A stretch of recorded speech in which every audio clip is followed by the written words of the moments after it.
မြန်မာနိုင်ငံရဲ့ကောင်းကင်ယံမှာနှစ်စဉ်နှစ်တိုင်းဧည့်သည်တော်တွေရောက်လာလေရှိပါတယ်။အင်ဒိုဂျီအင်းနဲ့မိုးယွန်းကြီးအင်းလိုရေဘုတ်ဒေသတွေမှာနားကူကြတဲ့ရေပြောငှက်မျိုးတွေစင်ရုံနဲ့ငှက်မျိုးနယ်ဝင်တွေဟာ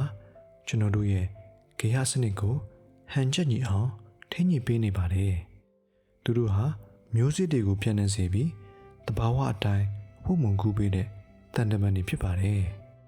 ဒါပေမဲ့အခုဆိုရင်ရာသီဥတုပြောင်းလဲမှုတံကိုမြန်မာနိုင်ငံမှာ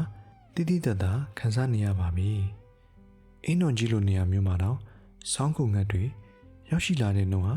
တနေ့တစ်နေ့ရော့ချလာနေပါတယ်။ဒါဟာကဘာကြီးပူနွေးလာမှုနဲ့အတူကျွန်တော်တို့ရဲ့တဘာဝပတ်ဝန်းကျင်ပျက်စီးလာနေတဲ့အရေးကြီးတဲ့တတိပိချက်ခေါင်းလောင်းတစ်ခုပါပဲ။လက်ရှိမြန်မာနိုင်ငံရဲ့ပြည်ပခါတွေကြောင့်ဌာနေတိုင်းသားနေမြေတွေမှာတဘာဝပတ်ဝန်းကျင်ထိန်းသိမ်းလုပ်ငန်းတွေဟာ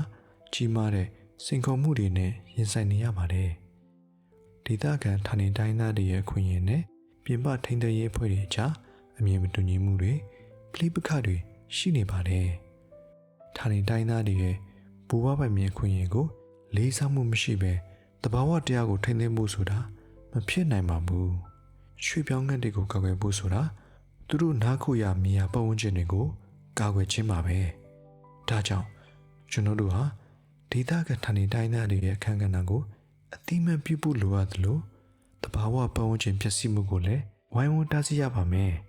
။တဘာဝတရားကြီးကပေးထားတဲ့ငှက်မျိုးစိတ်တိုင်းဟာအရေးပါသလိုသူတို့ကိုစောင့်ရှောက်နေတဲ့လူသားအတိုင်းရဲ့အခွင့်အရေးကလည်းအဖို့တန်ပါတယ်။